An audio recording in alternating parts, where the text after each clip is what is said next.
This is Jamey Boyum in front of a lake with a guy standing in front of it. This is Hudson Johnson, and this is kind of like your lake. I guess it's not really your lake, but it's your nonprofit's lake, right? Yeah. Like Lomond. Correct. Mm-hmm. Yeah. And as you can see, there's a nice little grassy area here. This was supposed to open up last year sometime as a like public park type situation. And obviously, you know, you guys have done some work out here. That's very pretty. But as far as getting this trail that you want to do, which is right here behind me, I keep panning farther away from him, but I'll go back. This trail is supposed to go all the way around the lake over here, but I guess you kind of ran into some difficulties with that back edge of the lake over there. So what happened? It was like a kind of a bad surprise. Yeah. We started putting a concept together. We started putting some preliminary plans together. Then went and started trying to put numbers to it. Started trying to actually get some hard plans down, and realized that there's a lot more involved in traversing a creek and a floodplain and wetlands, and so we ended up realizing that our 1.5 million kind of idea for the whole trail was going to be closer to 3, and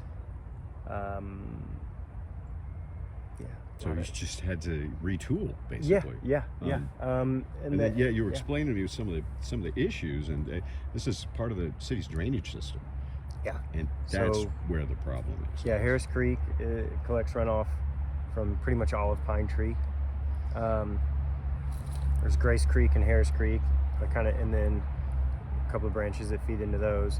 All goes down in the Sabine, but yeah, Harris Creek collects a lot, like from Mormon Quarter Park over, and all these streets and everything like that. And so when we were amazed last year, we fixed the spillway, and in the summer, mind you, and the water was down. We had one rain, and boom, we were back up. So a lot of rain. The spillway, I guess that was a bit of an issue that I wasn't aware of. Yeah, so we had a spillway over there, and water had started to drill underneath it. Basically, when the water would rush over it, it created an eddy on the other side of it and started to erode from downside, and it just basically, water finds a way. And so our level was down a good 5 feet. So it's draining out through that hole, basically. Yeah, pretty much. So water was just never staying up. I wish you could have seen it beforehand, because it just looked more like a swamp than a lake. So we spent $165,000 to fix that. So now we've got a lake again. There's ducks and things enjoying it again. So it wasn't as easy as the little Dutch boy putting his finger in the dam. No, we couldn't chew enough bubble gum to plug that hole. No. So yeah, I mean, they took 25 foot tall metal pilings, and they had this machine, and it shakes them, and it just boom, and they kind of interlock the whole way across, and then they concrete reinforced on both sides. So it was an undertaking. But that seems pretty firm. It's not going anywhere. Yeah. No, it's not going anywhere. Yeah, and it's and just kind of a point of interest. I never understood. I've driven down Lomond over here many times, and I noticed that back here behind the road, it's just flat. Most dams, there's a big berm that's built up high, and you had to explain that to me. That is the berm, right? Yeah. Our dam is about 300 foot deep, so it's not going anywhere. So it goes out a ways before it drops. when you're on the road. Let's say you're heading north on Lake Lomond Road to your right, just the other side of the lake, away from it. Yeah, all of that is still dam. And then when you kind of hit the tree line, that's when it drops off back to the old creek bed. Okay. That makes a lot of sense. And then, of course, the issue that you guys are facing now is over on this side of the lake. And so what are they telling you would have to do? So right now we're about to engage an engineering firm to let us know, because we're essentially, like I said earlier, we're traversing floodplain, floodway, wetlands, and Harris Creek. It'd be one thing if it was all floodplain and floodway, But the fact that you have a moving creek going through there, when the water gets out of the creek bed, if your boardwalk's not structured properly, you're essentially creating a 1,400 linear foot dam. If the bridge over Harris Creek is not structured properly to allow water flow, you've created a dam. And so all of a sudden, all the water that's coming from upstream is now finding its way into buildings and roads and making a brand new lake on the other side of, because I Where guess debris would shouldn't be. collect on it. Yeah, and things. essentially, you know, it'd be doing what beavers do. It'd Yeah. just be taking trees and logs and trash and dirt and debris, and if it would act like a catch and create a new dam. So we're gonna have to work with an engineering firm to then work with the city and work with the contractor to basically say this is not going to cause a rise in floodwater. This is not going to catch debris.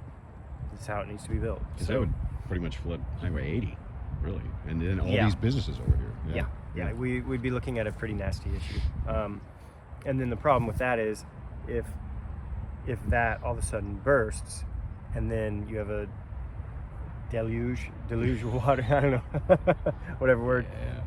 All of a sudden that comes down, and let's say it really does burst down the spillway or something like that, or the underneath the road right there, the Lake Lomond Road, there's a culvert that's undersized. Let's say that gets hit with a lot of water, knocks that out, all of a sudden that road's gone, and then you've got businesses downstream. I mean, it's a pretty big floodway. I mean, pretty yes, big flood zone.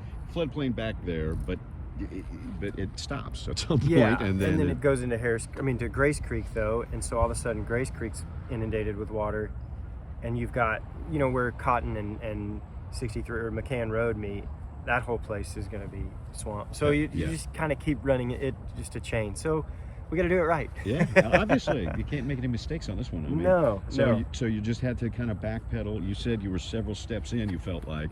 Yeah. But now you're back to step 1 or 2. I think we're still further along, because at least we've, you know, it's one of, you know, you don't know what you don't know. We at least now know what we don't know. And so I think we at least know the steps forward. Now it's going to be putting them all down on paper and pricing them out and trying to raise that money. Yeah, because you personally are familiar with building, but that's structures and not necessarily dealing with floodwaters. It just is a lot. It's just a lot more difficult. The other thing is to number it out. Like I told you earlier, you know, we're used to building buildings for businesses, for companies, things like that, and so it's easy to just say, all right, well, this is what our lease rate or the, you know, or our mortgage rate's gonna be, you know, things like that. But this is some engineering. And it's a nonprofit, so, you know, we've got to go out and raise the money, and we've got to put these plans together, and I guess you don't feel comfortable asking for money until you have a good plan in place. Is that exactly. Okay. So it's just taking longer to get there. Yeah. I'm kind of to blame for that. I haven't known what to do. You live and learn. You know, I've never built a park or anything like that before, so it's just been slower moving. Got a day job too, or this is part of it, but yeah, it's just we've been trial by fire or by air, you know. Trial by water. In Yeah. This particular case. Yeah. So, but you guys have done some work, like I pointed out, you know, a moment ago. This is very nice right here, and this is part of your, part of the trail. But you're going to do something kind of preliminarily. Yeah. This, So right? this would be a leg of the trail that we do feel like we could accomplish here, you know, in the coming months. Again, I don't want to speak too soon, just because I did that last time. But we do feel like in the coming months we could at least have this little section here open, some traffic coming through Pfluger, so people can put some kayaks out on the lake and, you know, walk a little leg of the trail, just start to have access. Yeah, because Pfluger's, which is a sporting goods place, they bicycles, canoes, kayaks, stuff like that. It's just right there on the other side of the fence, and down here a little ways is a train. No, that's back what we're going to say. But there's a gate over there, so you know, people would be, once you get a little more work done, people would be able to go maybe rent a canoe or something like that straight into the lake. Yep. Yeah, that's the idea. So, and we want to at least kind of key small to begin with, until we have a better run of things. We don't want to look up and see a motorboat out there or something like that. So we're trying to kind of we'll channel everything through Derek and Flugers. This is all kind of people powered thing. There's not a lake to water ski it. No motors. Yeah. No motors allowed. And yeah, catch and release. I mean, we're that's part of our mission is to protect nature and allow it to thrive with us. And so we don't want to look up and 200 people out here, and nothing's. All of a sudden, there's no animals left. People are eating the fish, and the birds are around. I mean, like right now, you can see there's ducks everywhere. And we get some pelicans out here. Herons, I suppose. Yeah, definitely. Big snapping turtles, which is really neat to see. Essentially like dinosaurs. Yeah. Deer come and go through here. I'm sure there's some pigs and stuff like that. So. Yeah. Well, that's cool. So your plan right now, it just got stalled. But rather than try to proceed and make some kind of big error, you just kind of backed off and you're just trying to get your ducks in a row on the lake. Not trying to compound the error. Well, that's good to have that update because I think a lot of people are wondering. Yeah.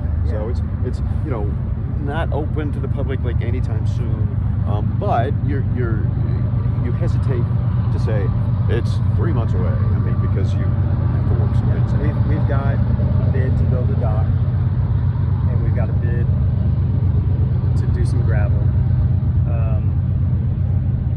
We've got a bid to build a little overlook, and we feel like those numbers are achievable in the short term.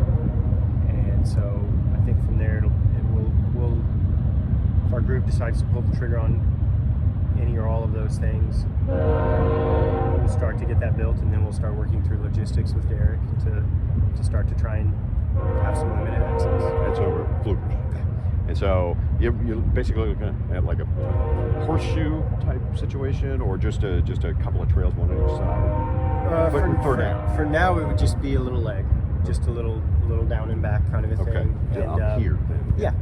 Yeah, just from Flugers back to Lake Lomond Road, and then again, hopefully that'll give us some steam, and in the meantime, that'll give us some time to really work to get our plans finalized. We're meeting Thursday or Friday this week with the group to hopefully pull the trigger on engaging this engineering firm to give us exactly what we know we need to do to then get a better quote to then try and raise some money. Because you got to basically build a bridge rather than just a path, or we've got to build a bridge. Boardwalk, I We've guess. basically got to build a 1,400-foot bridge. So that's a stalling point, I guess. Yeah. Financially. Yeah. A little bit. Okay. All right. Well, thanks for the update. I Yeah, appreciate thank it. you. Anything you want to add? Looking forward to doing it. Hopefully we can kind of get focused and love to have something out here for the people to see. Thanks, Hudson. Appreciate you, man. Yeah, so that's what's happening, Lake Lomond. If you guys were wondering, it is still in the works. It just had a little bit of a setback, but it's coming soon. It's coming together. Coming together. Coming There together. you go. We'll go with that one. All right, thanks again. Thank you. We'll have more later on KLTV 7 News and KLTV.com.